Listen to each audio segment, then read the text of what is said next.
Kaixo, hau da, irakaskuntzako gaitasun digitaleko B1 mailako hirugarrengo bidalketan eskatzeanan azalpena. Bai? Bertan dazkau, bost A atasa bi alditan, bai, oinarrizko ezagutza edukian irisgarritasuna nola berbatu deun, sakontze eduki horren irisgarritasuna nola bermatu deu, eta bost B atasa hortan, maila desberdinetan, konturatzagean nahi diala jarraipen aiten, ze egokitzapen neurri dazkeon. Orduan, lehenbiziko hontan, bosta oinarrizko atasa irisgarri bihurtzeko bi estrategia jarraitu ditut nik, bai, berez gaztelerazko taldiantzat osatuta indako aurkezpen bada, eta nik, inklusibitatea eta hizkuntza zaintza eta jende gehiago iristeko, euskeratu indet. Lehenbiziko irisgarritasun neurri bezala, bi hizkuntzetan neukitzean, irisgarriagoa irutze zaitelako. Orduan, hoxe, leheno genekan aurkezpen berdina, hemen eukiko genuke, euskeratua. Berdina. Honekin, konsideratzetelako irisgarriagoa iteala. Hori bat. Eta bestia litzake, beste irisgarritasun neurri bat izango litzake, ikusmen almen murriztua dakenak kontutan izan da, batiz bat,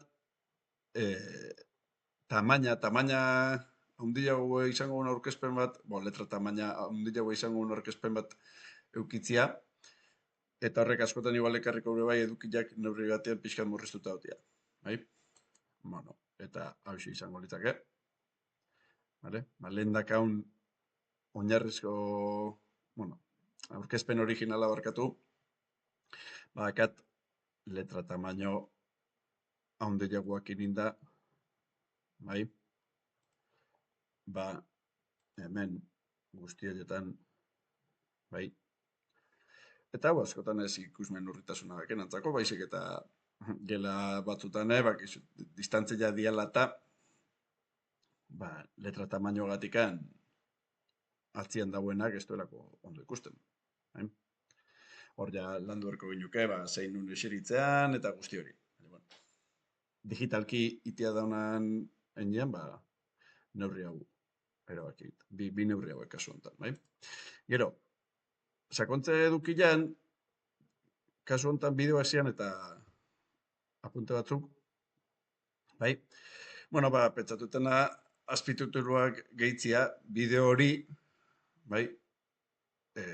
entzun ezin duen antzako, eta entzun ezin, entzumen urritasuna izan laike, baita ere egoera batzutan ezin dalako bideoa audioakin o volumenakin jarri. Ordenagailu batzuk ez dakelako, momentu hortan isiltasuna eskatzealako. Orduan, hau ikusiko baginuke YouTubeen, hemen dakaten inditut azpititulua jarri, baita ere lehen hori ipatu duten bezala irisgarritasunan izenean gazteleraz da euskeraz. Originala bideoa gazteleraz dago, eta hemen eukiko ginuke, nola azpitituluak asaltzeian, ez da? Baina, baita ere, euskeraz jarraitu nahi duen antzako,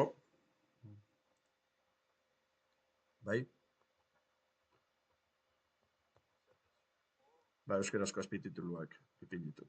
Eta hau izango litzake, bi bideotan. Ezkan bi bideotan. Eta azkenik, pertsonalizazioa, eskatze zaigu aztertzeko bideoiek o baliabideoiek zenbatean jo jarraituak izan dian, eta guk estena jo bat simulatu deu, no 14 ikasletatik ikustaldiko apuruak desberdinaian, gehienak bat o bi, o hiru, bat ematek bost, eta beste batzuk batez. Eta hor aztertzeko, erabaki dugu, edukio, proposamen hauek. Batez ere ikusi ez duen antzako, azterketakin o motivazio handiagoa lortzeko esan garrantzia bideoanak, bestiai, galdetu haber ulertu duen da zea txikin batin, eta askotan ikusi behar izan duen antzako, zalantzak argitu beste balia batzuk eskentzia baloratu.